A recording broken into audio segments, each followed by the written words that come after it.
Hello friend, SP education में आपका हार्दिक स्वागत है। आज की क्लास में हम लोग कॉस्ट अकाउंट की दूसरी क्लास को करने वाले हैं और हम लोग करने वाले हैं कॉस्ट शीट। कॉस्ट अकाउंटिंग में हम लोग जो करने वाले हैं, जो कल की क्लास में हम लोगों ने, कल जो क्लास हुई थी उसमें हम लोगों ने कॉस्ट शीट के बारे में जाना था कि किस प्रकार से हम लोग कॉस्ट शीट को बनाते हैं। अब बात आती है कि कॉस्ट शीट को कैसे बनाते हैं। तो मैंने आप लोगों को बताया हुआ था, थोड़ा सा रिवीजन कर लेते हैं कि हम लोग कॉस्ट शीट को कैसे बनाते हैं। तो कॉस्ट शीट में हम लोग लिखते क्या क्या है, मैंने आप लोगों को बताया हुआ है कि सबसे पहले हम लोग लिखते हैं डायरेक्ट मटेरियल। डायरेक्ट मटेरियल लिखते हैं। डायरेक्ट मटेरियल जितना होता है उसको लिख देते हैं। डायरेक्ट मटेरियल में हम लोग और क्या ऐड कर देते हैं, डायरेक्ट लेबर को ऐड कर देते हैं, लेबर हो या वेजेज हो, ठीक है। और क्या होता है, तो और हम लोग लिख देते हैं डायरेक्ट एक्सपेंसेस। डायरेक्ट एक्सपेंसेस को ऐड कर देते हैं। इन तीनों का योग जो है, इन तीनों का योग क्या कहलाता है, तो इन तीनों का योग जो कहलाता है वो कहलाता है हम लोगों का प्राइम कॉस्ट। प्राइम कॉस्ट जिसे हम लोग मूल लागत बोलते हैं। उसके बाद हम लोग क्या करते हैं कि उसके बाद जो माल बनता है तो वह फैक्ट्री में लगता है। तो फैक्ट्री के जो ओवरहेड होते हैं, फैक्ट्री के खर्चे होते हैं, उनको हम लोग ऐड करते हैं, फैक्ट्री ओवरहेड, ठीक है। ओवरहेड को ऐड करने के बाद यहाँ पे हम लोग फैक्ट्री के खर्चे लिख देते हैं। तो उसके बाद क्या है, फैक्ट्री के खर्चे जोड़ने के बाद प्राइम कॉस्ट तो है ही हम लोगों की। प्राइम कॉस्ट में हम लोग फैक्ट्री के खर्चे ऐड कर देते हैं। तो हम लोगों की क्या आ जाती है, तो हम लोगों की आ जाती है वर्क कॉस्ट। वर्क कॉस्ट या फिर इसी को हम लोग क्या बोलते हैं, इसी को बोलते हैं फैक्ट्री कॉस्ट। इसी को हम लोग क्या बोलते हैं, फैक्ट्री कॉस्ट बोलते हैं। उसके बाद हम लोग ऑफिस के ओवरहेड को जोड़ते हैं, ऑफिस के खर्चे जोड़ देते हैं। तो ऑफिस ओवरहेड, ऑफिस ओवरहेड, तो ऑफिस के खर्चे जोड़ देंगे तो हम लोगों की क्या बन जाएगी, तो हम लोगों की बन जाएगी ऑफिस कॉस्ट बन जाती है। ऑफिस कॉस्ट या इसी को बोलते हैं हम लोग कॉस्ट ऑफ प्रोडक्शन। इसी को क्या बोल देते हैं, कॉस्ट ऑफ प्रोडक्शन बोल देते हैं। इतना सब करने के बाद हम लोगों ने सेल्स एंड डिस्ट्रीब्यूशन जो होते हैं उनको ऐड कर देते हैं। तो कल की क्लास में हम लोगों ने पूरी चीज़ों को जाना था और उसके प्रारूप पर भी हम लोगों ने चर्चा की हुई थी। आज की क्लास में हम लोग क्वेश्चन नंबर 2 को करने वाले हैं। क्वेश्चन नंबर 2 जो हम लोगों का आज की क्लास में है, और हम लोगों का और भी क्लासें हम लोग करेंगे कॉस्ट शीट की, और भी क्लास करेंगे, बेजिस की भी क्लास करेंगे, लेकिन फिलहाल हम लोग कॉस्ट शीट मेरा पूरा आप लोगों को सिखाने का मतलब मोटिव रहेगा। तो सबसे पहले इसमें हम लोग क्या करते हैं कि क्वेश्चन को पढ़ते हैं अच्छी तरीके से, इसमें से हम लोग इसको इरेज कर देते हैं।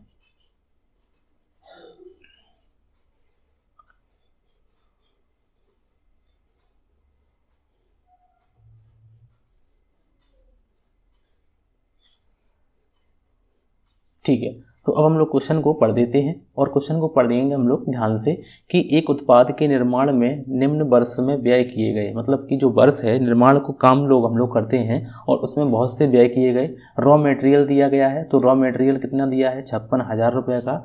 फ्यूल भी दिया गया है, तो फ्यूल जो लिखा है 14,000 रुपये का। फ्यूल कहाँ यूज होता है, तो वो फैक्ट्री में यूज करेंगे हम लोग फ्यूल का, ठीक है। ईंधन कहाँ पर यूज होगा, तो वो ऑफिस में नहीं होगा क्योंकि वो ऑफिस के खर्चे नहीं है। तो ये हम लोगों को, जैसे मान लो कि अगर लिख दिया है फैक्ट्री ओवरहेड, तो फैक्ट्री ओवरहेड के खर्चे, और मान लो फैक्ट्री ओवरहेड में अलग अलग करके दिया है कि ये खर्चे हम लोगों को पहचानने होंगे कि कौन सा खर्चा फैक्ट्री में आएगा और कौन सा खर्चा हम लोगों का ऑफिस में आएगा, ठीक है।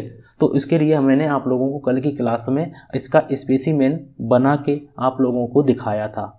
अगर आप लोगों ने पिछली क्लास को नहीं देखा है तो उस क्लास को पहले देखिए, इसके बाद इसको देखिएगा, ठीक है। तो चलिए हम लोग सबसे पहले क्वेश्चन को और पढ़ लेते हैं।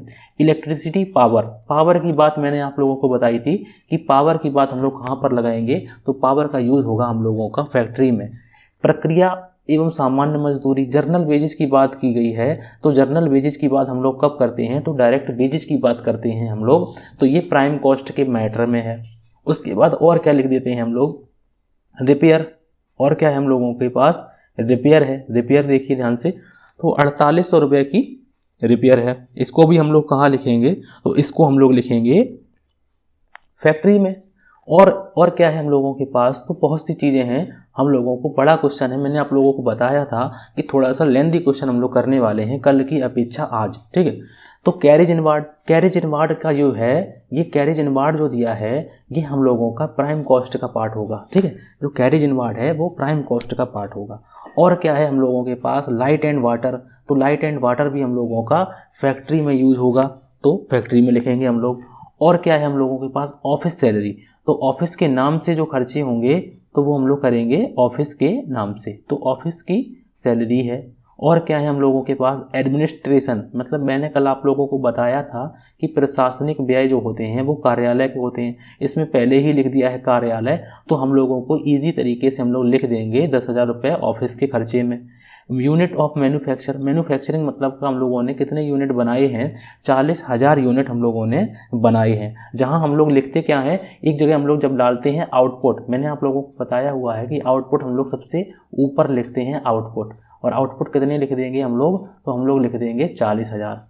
और सभी आउटपुट में हम लोग जितनी भी जो नंबर निकालेंगे उनका हम लोग भाग देते चलेंगे, ठीक है। मैंने आप लोगों को कल बताया था, जैसे कल हम लोगों ने कल के सवाल में 1000 यूनिट बनाए थे और आज के सवाल में हम लोग 40,000 यूनिट बनाए हैं। निर्मित इकाइयाँ होने के बाद अब हम लोगों के पास और क्या है उसको भी हम लोग पढ़ लेते हैं। अगली जो स्लाइड में लिखा हुआ है कि कारखाना किराया, मतलब कि जो किराया दिया है वो कहाँ का है, फैक्ट्री का है, तो ये हम लोग कहाँ लिखेंगे, फैक्ट्री में लिखेंगे। कर व बीमा कारखाने का है, तो हम लोग कारखाने में मतलब फैक्ट्री में लिखेंगे।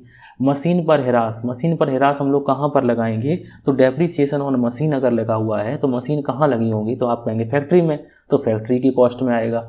विज्ञापन हम लोगों का, ये हम लोगों का न फैक्ट्री में आएगा ना हम लोगों का ऑफिस में आएगा, ये अलग से रहेगा सेलिंग एंड डिस्ट्रीब्यूशन में, तो 1600 रुपये का विज्ञापन का खर्चा है। और क्या है, तो कैरेज ऑन सेल, तो ये भी हम लोगों का उसी का पार्ट है। तो चलिए हम लोग, इसमें लिखा हुआ है क्वेश्चन में कि हम लोगों को क्या बनाना है, ठीक है। तो हम लोग लिख लेते हैं कि हम लोगों को इसमें बनाना क्या है, तो लिखा हुआ है कि लागत पत्र तैयार कीजिए जिसमें व्यय के प्रत्येक मद की प्रति इकाई, मतलब कि इसमें देखो लिखा हुआ है प्रति इकाई लागत हम लोगों को निकालनी है। आज फिर हम लोगों को प्रति इकाई लागत निकालनी होगी।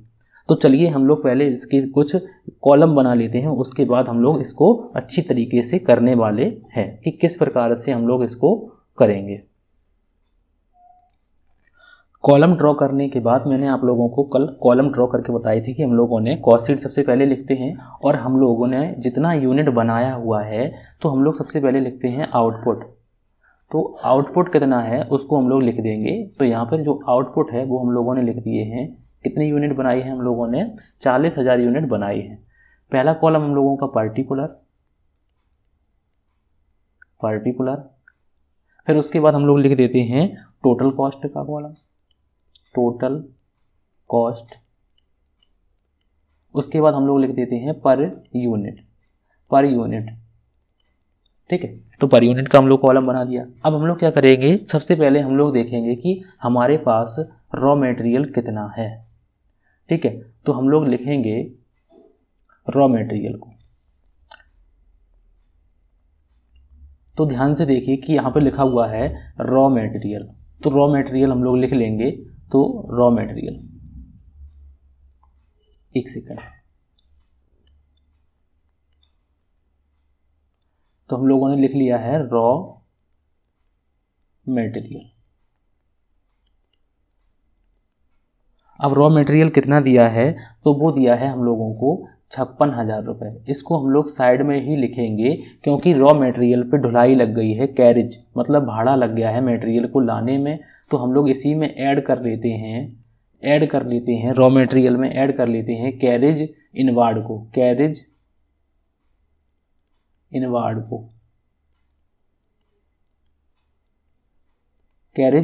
जो कैरेज इनवार्ड है वो कितना है, वो है 4,000 रुपये। अगर हम लोग इनका ऐड करें तो हम लोगों का जो 60,000 हो जाएगा, तो ये हम लोगों का क्या आ जाएगा, तो ये आ जाएगा कि रॉ मटेरियल कंज्यूम, कितना आ जाएगा कि रॉ मटेरियल कंज्यूम, ठीक है। अब उसके बाद हम लोग क्या करेंगे कि उसके बाद हम लोग देखेंगे कि बेजिज। अब बेजिज की बात की गई है तो प्रक्रिया एवं इसमें देखो लिखा हुआ है प्रक्रिया एवं सामान्य मजदूरी, मतलब कि वेजेज जो है इसी में दो चीज़ें हैं कि डायरेक्ट वेजेज भी है और डायरेक्ट एक्सपेंसेस भी हैं। तो दोनों का योग जो दिया है वो कितना दिया है, 1,26,000। तो दोनों का जो योग दिया है वो दिया है 1,26,000। तो वो दिया है हम लोगों को 1,26,000। तो हम लोग यहाँ पर लिख देते हैं कि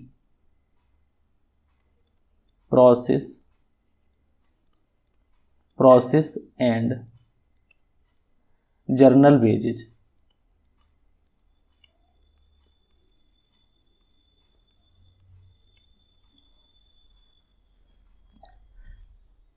वो कितनी है, 1,26,000। अब हम लोगों ने क्या करते हैं कि हम लोग रॉ मटेरियल को लिखते हैं, लिख दिया है। हम लोग डायरेक्ट एक्सपेंसेस को लिखते हैं, तो डायरेक्ट एक्सपेंसेस और डायरेक्ट लेबर जो है उन दोनों को साथ में लिखा है 1,26,000। अब हम लोग करेंगे इनके टोटल की बात। तो इनका अगर हम लोग टोटल करते हैं तो इन दोनों का टोटल जो है, आप लोग कहेंगे कि 3 होते हैं, लेकिन 3 नहीं आते हैं कभी कभी क्योंकि साथ में दिया गया है। तो अगर हम लोग इनका टोटल करते हैं तो इनका टोटल जो आएगा वो कितना आएगा, 1,86,000 रुपये। तो इसी को हम लोग क्या बोल देंगे, तो इसी को हम लोग बोल देंगे प्राइम कॉस्ट। अब हम लोग करने वाले हैं क्या, तो हम लोग करने वाले हैं कि हम लोगों ने रॉ मटेरियल कितने का लगाया है, तो आप लोग कहेंगे कि हम लोगों ने लगाया है 60,000 का। अगर हम लोग 60,000 की बात करें कि 60,000 मटेरियल लिया है और कितने यूनिट बनाए हैं, तो आप लोग कहेंगे कि हमने 40,000 यूनिट बनाए हैं।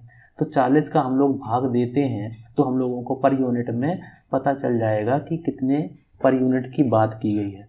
4 से अगर हम लोग इसको नंबर को काटते हैं तो ये नंबर कटेगा 1.50, मतलब कि 1.50 पैसे की बात की गई है रॉ मटेरियल की। और अगर हम लोग 1,26,000 जो है, 1,26,000 में जैसे कल हम लोगों ने 1000 का भाग दिया था, उसी प्रकार से आज हम लोग कितने का भाग देंगे, 40,000 का।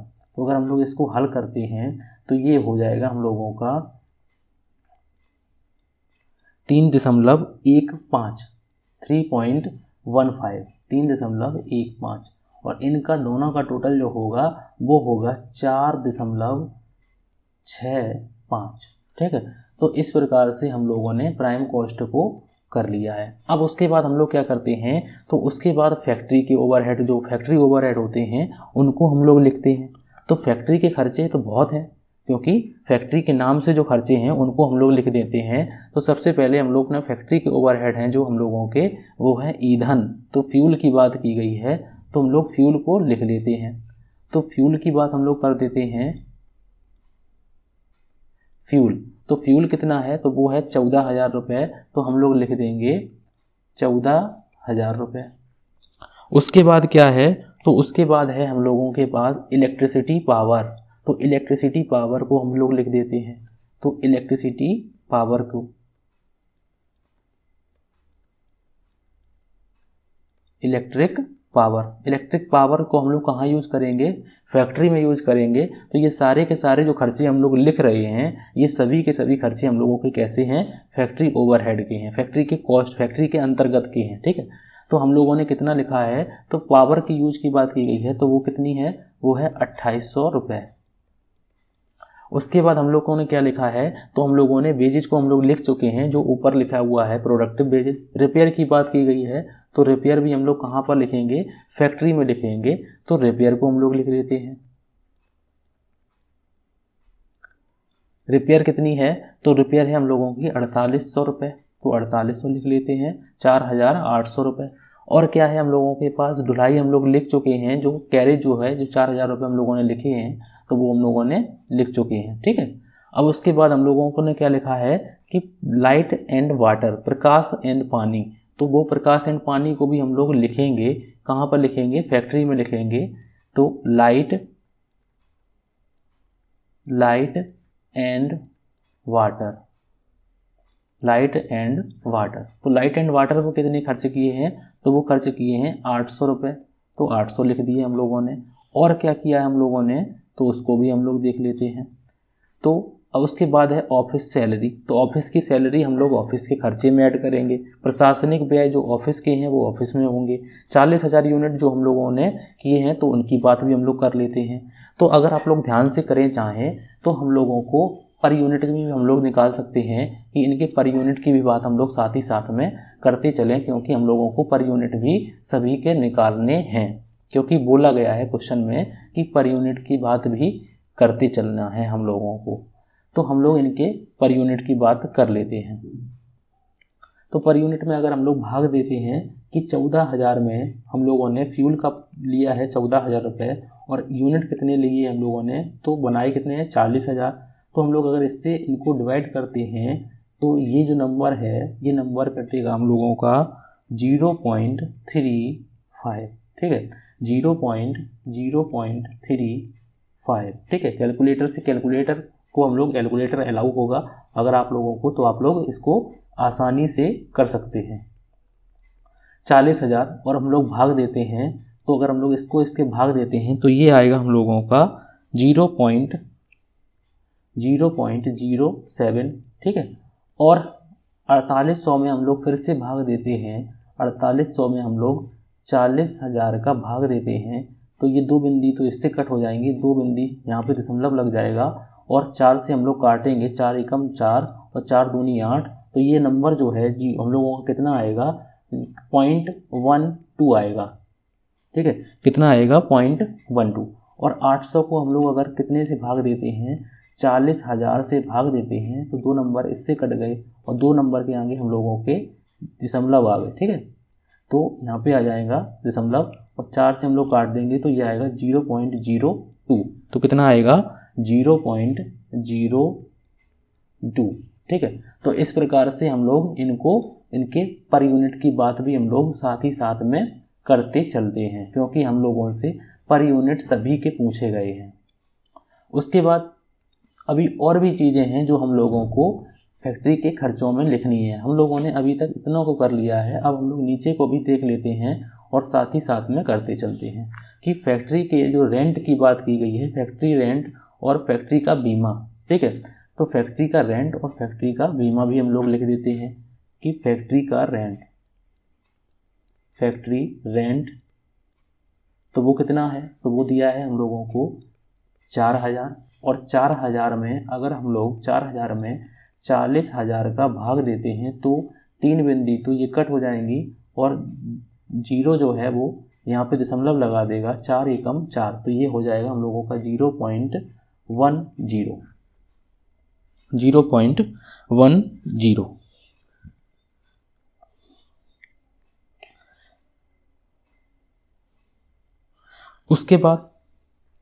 उसके बाद और क्या चीज़ें हैं हम लोगों के पास, फैक्ट्री रेंट होने के बाद और भी चीज़ें हैं जो हम लोगों को लिखनी है। तो फैक्ट्री रेंट के बाद हम लोगों को फैक्ट्री का टैक्स एंड इंश्योरेंस, ये फैक्ट्री का लिखा हुआ है, तो इसको भी हम लोग लिखेंगे।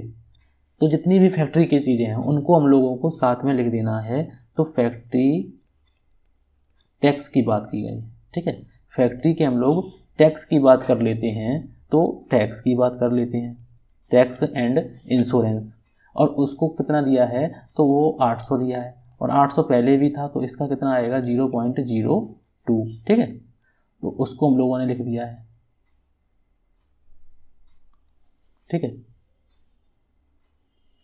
उसके बाद फैक्ट्री का रेंट लिखने के बाद हम लोगों को क्या लिखना है, मशीन का जो डेप्रीसिएशन है, मशीन डेप्रीसिएशन। उसके बाद क्या है, हम लोगों ने 800 को लिखने के बाद अब हम लोग क्या लिखने वाले हैं, तो हम लोग लिखने वाले हैं डेप्रीसिएशन। तो डेप्रीसिएशन कितना दिया है, तो वो दिया है 4800 रुपये। तो डेप्रीसिएशन को भी लिख लेते हैं, डेप्रीसिएशन कितना दिया है, तो वो दिया है 4800 रुपये, उसको भी लिख दिया। 4800 रुपये का आएगा हम लोगों का 0.12, ठीक है। तो इसको हम लोग किस में भाग दे रहे हैं, हम लोग 40,000 से सभी यूनिट में हम लोगों ने भाग देते हुए आए हैं। अब उसके बाद हम लोग क्या करेंगे, इनके टोटल की बात करेंगे। तो अगर हम लोग इनका टोटल करते हैं तो इनका टोटल कितना आएगा, तो हम लोग इनका टोटल कर लेते हैं। तो इनका टोटल जो आएगा, इनका टोटल अगर हम लोग करना चाहें तो प्राइम कॉस्ट में हम लोग क्या करेंगे कि ये सभी के सभी जो खर्चे हैं, इन सभी को जो हम लोगों ने किया हुआ है, लाइन बनी हुई है, तो ये सारे के सारे जो खर्चे हैं, एक सेकेंड,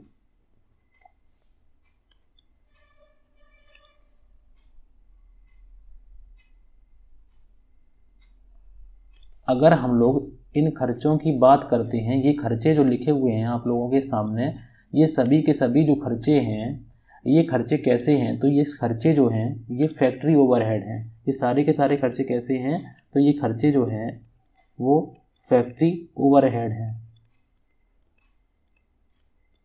अब चाहे फैक्ट्री ओवरहेड करके सवाल में दे दिया जाए, चाहे इनको अलग अलग करके दे दिया जाए, हम लोगों को इसी प्रकार से लिखना होगा। अब हम लोग इनका टोटल कर लेते हैं और इनका टोटल जो आएगा वो आएगा 2,18,000। इन सब का टोटल जो आएगा वो आएगा 2,18,000 रुपये।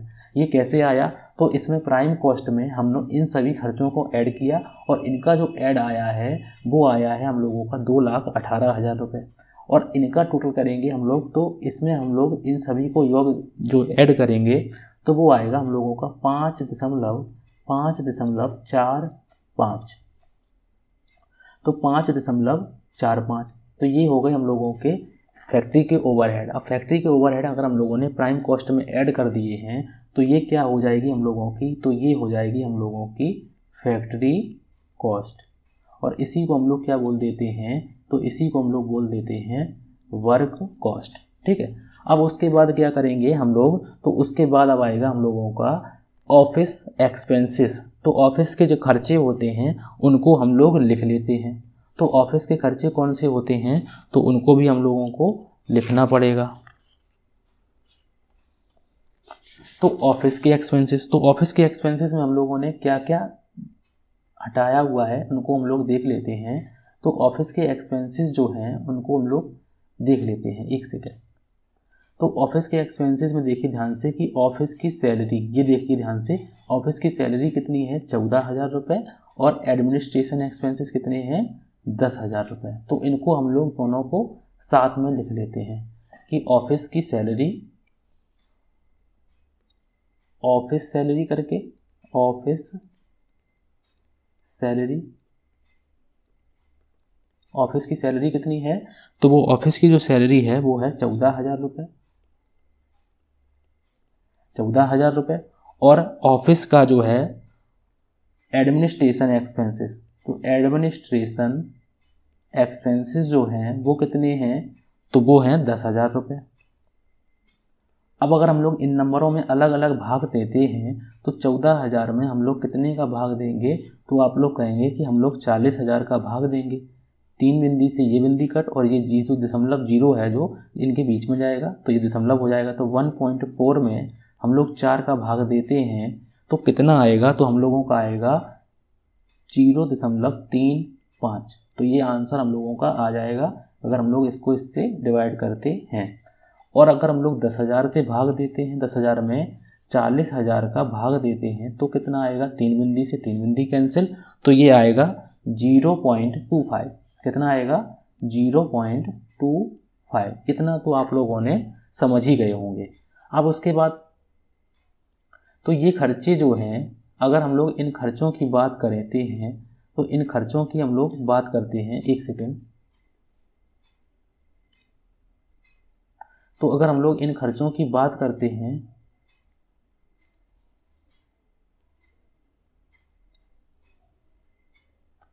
तो हम लोग अगर इन खर्चों की बात करते हैं, अगर हम लोग इन खर्चों की बात करते हैं तो ये खर्चे कौन से हैं, तो आप लोग कहेंगे कि ये खर्चे जो हैं वो हैं ऑफिस ओवरहेड। ऑफिस के खर्चे, अगर चाहे ऑफिस के खर्चे कर दें 24 है और इन दोनों को इकट्ठा बोल दें और कह दें कि ऑफिस ओवरहेड 24,000 रुपये, तो भी हम लोगों को मानना होगा। और चाहे अलग अलग करके दे दें तो भी हो, कोई बात नहीं। अब उसके बाद हम लोगों को क्या करना है कि अब हम लोग क्या करेंगे, इनका टोटल करेंगे। हो सकता है आप लोगों को ये लगता हो कि बहुत स्लो में है, लेकिन हम लोग आराम से करेंगे और पूरे क्वेश्चन को सॉल्व करेंगे साथ में बिल्कुल अच्छी तरीके से, एक एक पॉइंट को क्लियर करते हुए। तो 24, अब हम लोग क्या करेंगे कि फैक्ट्री कॉस्ट तो हम लोगों ने निकाल ही ली। अब फैक्ट्री कॉस्ट में हम लोग जो ऑफिस के खर्चे हैं उनको ऐड कर देते हैं। तो इनका ऐड जो होगा, इन सभी का ऐड करेंगे तो ये ऐड हो जाएगा हम लोगों का 2,42,000 रुपये। कितना हो जाएगा? तो 2,42,000 रुपये। और इनका योग करेंगे तो इनका योग आएगा 6.05। कितना आएगा? 6.05। और ये क्या हो जाएगी हम लोगों की? तो ये हो जाएगी हम लोगों की cost of production. Cost of production, cost of production, ठीक है। और इसी को बोल देते हैं हम लोग ऑफिस कॉस्ट। इसी को क्या बोल देते हैं हम लोग? Office cost. अब उसके बाद हम लोग क्या करते हैं? तो उसके बाद जो सेलिंग के खर्चे हैं, सेलिंग एंड डिस्ट्रीब्यूशन का एक्सपेंसेस, उनको हम लोग ऐड कर देते हैं। तो विज्ञापन है, और विज्ञापन जो सेल्स एजेंट का वेतन है, और सेल्स पर भाड़ा है। तो इन तीनों को हम लोग लिखेंगे। तो सेलिंग एंड डिस्ट्रीब्यूशन जो ओवरहेड हैं उनको हम लोग लिख लेते हैं। कौन कौन से सेलिंग एंड डिस्ट्रीब्यूशन एक्सपेंसेस हैं उनको हम लोग लिख लेते हैं। तो एक है हम लोगों का एडवर्टाइजमेंट, जिसे हम लोग ऐड बोलते हैं।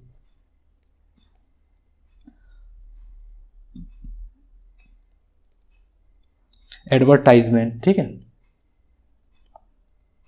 तो एडवर्टाइजमेंट में कितने हैं? तो वो हैं हम लोगों के 1,000 रुपये।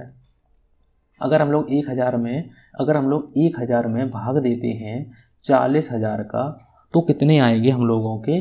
तो हम लोगों के आएंगे 0.03, ठीक है। तो कितने आएंगे? 0.03। उसके बाद हम लोगों के पास क्या है? तो सैलरी है।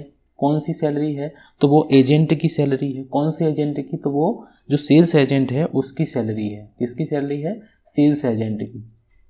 तो हम लोग लिख देते हैं कि ये किसकी सैलरी है, ना आप लोग सोचें कि ये ऑफिस में आएगी। सैलरी है जो सेल्स एजेंट की है, सेल्स एजेंट सैलरी। तो कितनी है? तो वो है 1,600 रुपये। उसको भी हम लोगों ने लिख दिया है। और 1,600 में अगर हम लोग भाग देना चाहें तो 40,000 से हम लोग भाग देंगे तो ये 2 बिंदी तो कट हो जाएंगी और 2 बिंदी यहाँ दशमलव में लग जाएंगे। तो ये हो जाएगा हम लोगों का 0.04, ठीक है। और उसके बाद क्या है? तो भाड़ा की बात की गई है, मतलब कैरेज की बात की गई है। तो सेल्स पर कैरेज है, तो carriage on sale, carriage on sale. Sale कितना है? तो उतना दिया है हम लोगों को 400 रुपये। तो ये हम लोगों ने लिख दिया। और 400 में अगर हम लोग भाग देते हैं तो ये आएगा 0.1, ठीक है। अगर हम लोग इन सब का ऐड करें, अगर हम लोग इन सब का ऐड किया जाए तो हम लोगों का क्या आ जाएगा? इनका सबका ऐड किया जाए और ये जो कॉस्ट ऑफ प्रोडक्शन है इसी को ऑफिस कॉस्ट बोलते हैं। ऑफिस के कॉस्ट में हम लोग अगर इनको खर्चों को ऐड कर दें तो हम लोगों का क्या हो जाएगा? तो हम लोगों का हो जाएगा टोटल कॉस्ट। क्या हो जाएगी? हम लोगों की टोटल कॉस्ट हो जाएगी। और इसी को बोल देते हैं हम लोग कॉस्ट ऑफ सेल। इसी को क्या बोल देते हैं? कॉस्ट ऑफ सेल बोल देते हैं, ठीक है। कॉस्ट ऑफ सेल वो कितनी है? 2,45,000 रुपये, ठीक है। और वो कितने हैं? 6.13। तो हम लोगों से पूछा क्या गया था? तो हम लोगों ने पूरा जो है इसका जो क्वेश्चन का जो है वो हम लोगों ने पूरा अच्छी तरीके से बना लिया है कि किस प्रकार से हम लोग कॉस्ट शीट को बनाते हैं। बस टाइम ज़्यादा टेकन है, लेकिन हम लोगों ने अच्छी तरीके से उस क्वेश्चन को किया है। तो आप लोगों को अगर क्लास अच्छी लगी तो वीडियो को लाइक ज़रूर करें, ठीक है। और चैनल को सब्सक्राइब ज़रूर करें। आप लोगों को बीकॉम के जो कॉमर्स के जो है बीकॉम में हम लोग कॉस्ट अकाउंटिंग के जो मोस्ट क्वेश्चन हैं हम लोग उसमें सबसे पहले आप लोगों को कमांड करने की कोशिश करेंगे कि कॉस्ट शीट में हम लोगों ने कल भी क्लास ली थी और आज भी क्लास ली है और आने वाले समय भी हम लोग लेते रहेंगे, क्योंकि कॉस्ट शीट को हम लोग अच्छी तरीके से करेंगे। और हम लोग हाल से रोमन को भी पढ़ेंगे, हम लोग फीफो लीफो को भी पढ़ेंगे और हम लोग मशीन घंटा दर को भी पढ़ेंगे। तो इन सभी के क्वेश्चन जो हैं वीडियो आप लोगों को जल्द से जल्द आप लोगों को मिलते रहेंगे। बस आप लोगों को चैनल से जुड़ जाना है और इसको सब्सक्राइब करना है। अगर आज की क्लास अच्छी लगी तो सब्सक्राइब करें और वीडियो को लाइक ज़रूर करें। Thank you for watching.